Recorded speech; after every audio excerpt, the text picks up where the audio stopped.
La villa de Marc et Sophia s'élevait fièrement au cœur de la ville, entourée de jardins impeccables, de fontaines scintillantes et de portails en fer forgé qui semblaient protéger un monde à part. À l'intérieur, chaque pièce respirait l'opulence. Sol en marbre poli, lustre de cristal, œuvres d'art rares accrochées au mur et meubles en bois précieux soigneusement disposés.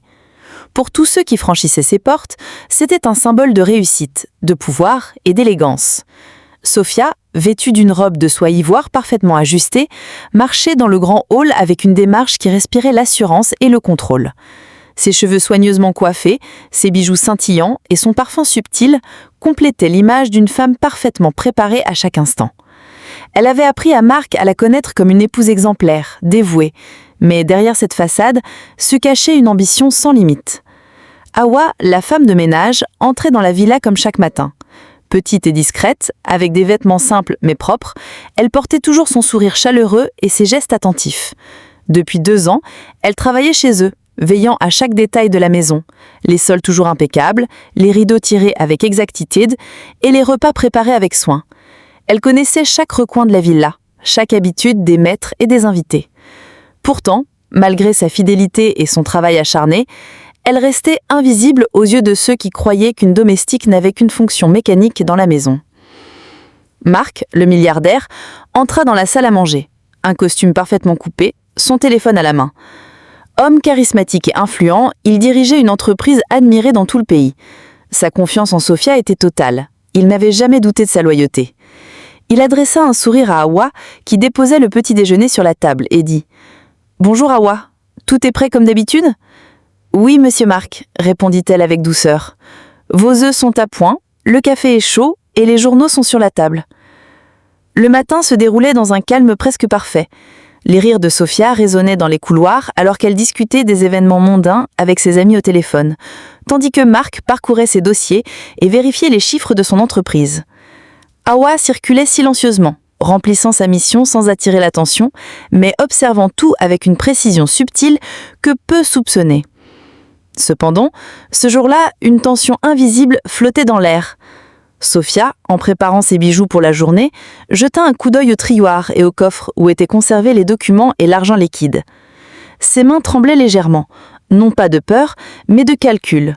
Elle savait que l'instant venu, elle pourrait détourner une somme considérable et elle savait exactement comment faire pour que personne ne soupçonne sa culpabilité.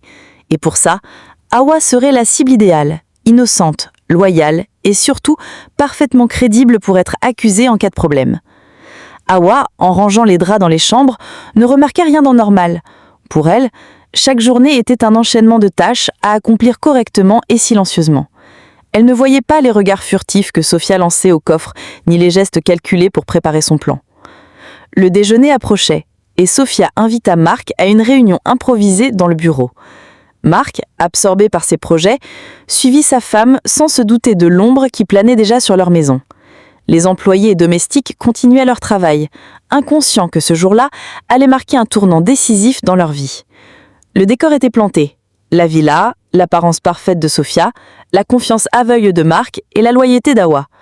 Dans quelques heures, les pièces allaient bouger dans un jeu de tromperie, de manipulation et de trahison qui allait bouleverser l'existence de la femme de ménage. L'après-midi tombait doucement sur la villa, illuminant les vastes fenêtres de lumière dorée. La maison semblait paisible, presque trop calme. Hawa, fidèle à ses habitudes, passait de pièce en pièce, veillant à ce que chaque détail reste parfait. Elle pliait le linge, nettoyait les sols et s'assurait que les chambres des invités étaient impeccables. La vie continuait, banale, monotone, mais chaque geste d'Hawa était observé de près. Sophia, assise dans le bureau de Marc, feignait la sérénité. Son sourire doux cachait une tension calculée. Elle avait préparé son plan depuis plusieurs semaines et le moment était venu. Une grosse somme d'argent liquide, destinée à un investissement crucial, avait été discrètement retirée de son coffre-fort. Elle savait que Marc ne noterait pas immédiatement, mais quand il le ferait, il chercherait naturellement un coupable. Et là, elle allait orienter ses soupçons vers Hawa. Pour rendre sa mise en scène crédible, Sophia avait préparé des indices minutieux. Des reçus falsifiés, des traces de pas dans le bureau et même un petit objet appartenant à Hawa oublié près de la zone où l'argent avait été stocké. Tout était prêt pour que la femme de ménage apparaisse comme la coupable idéale.